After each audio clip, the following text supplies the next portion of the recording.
All right, here we go. So today we're going to be learning about angular motion, all right? And to be honest, most of this should be a review of things that you learned last year in honors. So I'm going to go through this pretty quickly. If you want more detail on this, then by all means, please go back to the honors physics page and rewatch the angular and rotational motion videos there, maybe before you do this one, okay? Because I'm going to go through this pretty quickly.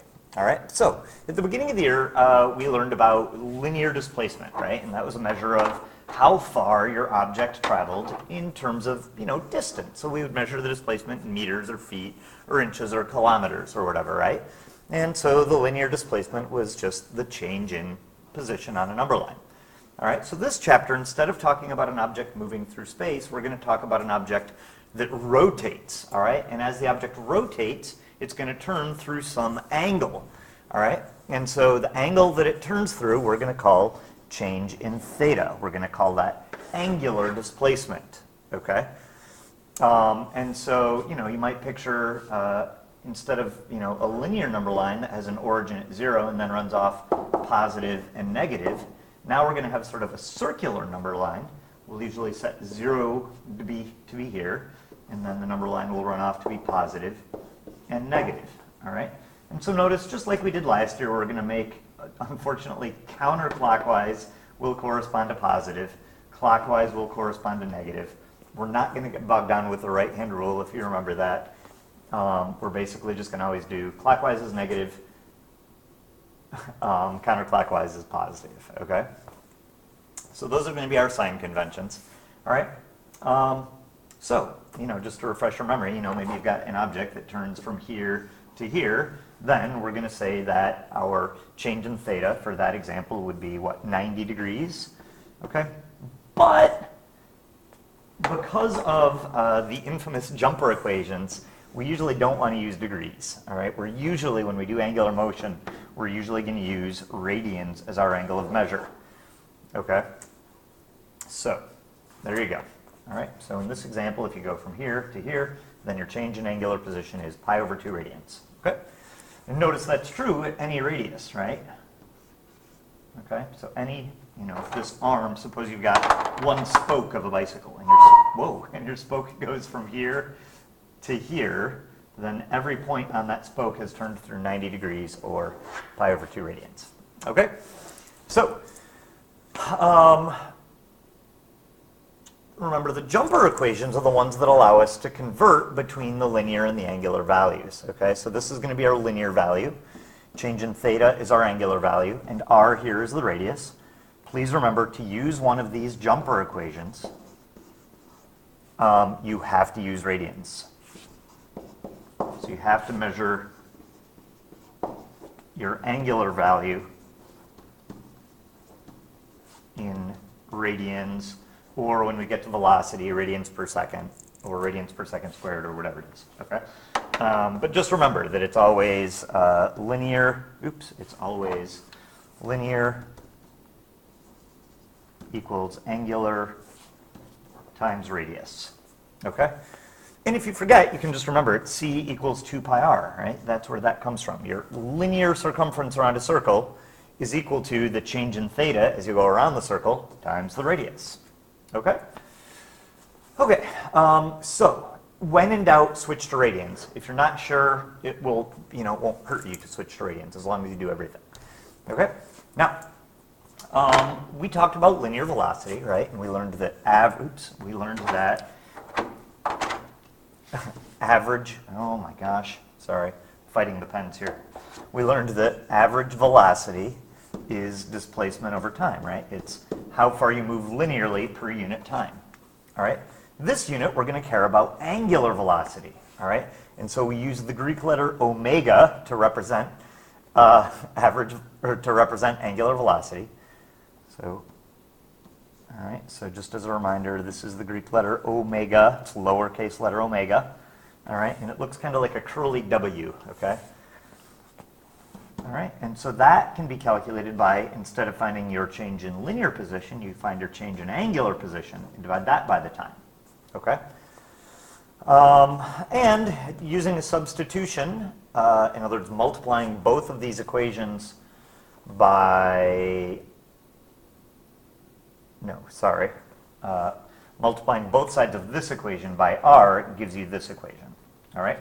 So anytime you want to find linear velocity, you simply multiply your angular velocity by the radius, all right? And this equation here will work for average velocity, instantaneous velocity, or even change in velocity, okay? These jumper equations work for any sort of velocity, okay?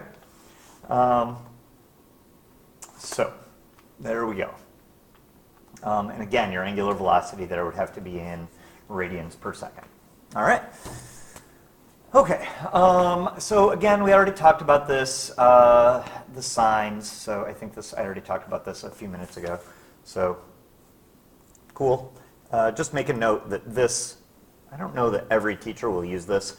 When you get to college, you may well learn the right-hand rule. And you know what, maybe after the AP test, if there's time, we'll talk about that real fast. But in mechanics, I almost never use it.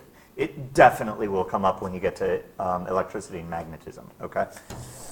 All right, so what if your velocity changes? Well, at the beginning of the year, we talked about linear acceleration, right? And we learned that average acceleration, is change in velocity over time, right? Okay, well now we're going to care about angular acceleration, all right? And so the symbol for angular acceleration, I totally got ahead of myself here. All right, so let me pause and rewind. So,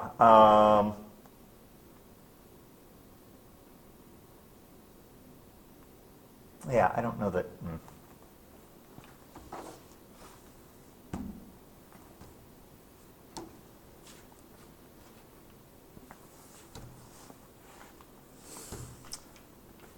Okay, so everything that we just talked about there was average, right?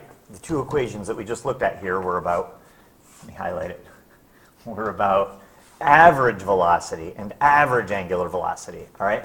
Now, certainly you could have an object that speeds up or slow down, and we might be interested in the instantaneous linear velocity or the instantaneous angular velocity, okay?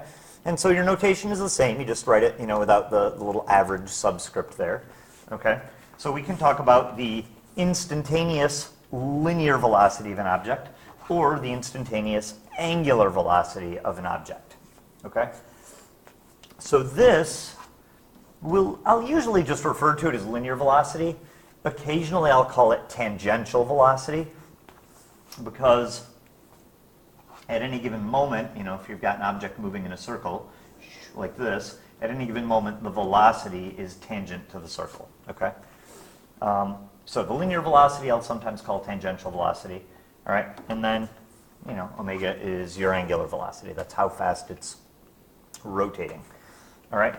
So I guess worth noting is maybe the significance of those jumper equations. I feel like I haven't maybe stressed that enough, all right? So suppose you've got this wheel, and maybe this spoke is spinning around. Maybe it's spinning at, I don't know, whatever. Let's just keep it easy. Maybe it's 2 radians per second. Okay? So what that means is every second it's going to go through 2 radians, so 2 sort of radii, right? So what that means is if I look at this point on an outside edge, then every second it's going to go, well, let's see, my radius is the length of that blue line, right? So every second it's going to go that distance twice, right? So 1 radius, oops. Oh yeah, that's right. So this red dot here is going to go 1 radius, 2 radius, right? It's going to go about that far, right? Whereas a point on the inside is a smaller radius, and so it'll go a smaller distance in those same 2 seconds, right? So 1 radius, 2 radius, okay? But the spoke still stays together, right? So the idea is, for both the red and the green, my change in theta there was 2 radians, right? Because it went through 2 radians per second, okay? The difference is the displacement for the red is big, and the displacement for the green is little, right? Just because it has a smaller path to follow. Okay? So, so if I wanted to find the linear velocity of the red point, then I would do 2 radians per second times its radius. And to find the linear velocity of the green, I would do the same thing, but since you've got a smaller radius, you'd get a smaller linear velocity. All right? So, finally, or I guess maybe not finally, but I guess the next thing to be aware of is this. So, we learned that average velocity is displacement over time, right? Okay, well, this is AP, so now we're doing calculus. So we also learned that if you want to find the instantaneous velocity, you can take the derivative of the position with respect to time. All right, well, the same is true angularly. All right, your average angular velocity is change in theta per unit time, or instantaneously, you can just take the derivative of your angular position with respect to time. Okay, and once again, you still can use those same jumper equations. Okay. So, moving one step forward, we're going to kind of go through the same path with acceleration. All right, so we learned that average acceleration linearly is the change in velocity per unit time. So now, angular acceleration is the same thing. It's the change in angular velocity per unit time. Okay, why am I drawing my things like that? I don't know. All right, so linear acceleration is a lowercase letter a. Angular acceleration is the Greek letter alpha, lowercase, and it looks like a little fish. Okay? And once again, you get the same jumper equation. Your linear acceleration is equal to your angular acceleration times your radius. Okay? And once again, these are averages, right? Both of the equations here and here give you average acceleration or average angular acceleration. If you want to find instantaneous, you got to do calculus, right? Instantaneous acceleration is the derivative of velocity with respect to time. So similarly, instantaneous angular acceleration is the derivative of angular velocity with respect to time. Same jumper equation, we've talked about that. All right. So, what this all boils down to is a whole boatload of new equations, right? Well, I guess they're not new, but last year in honors they were new, right?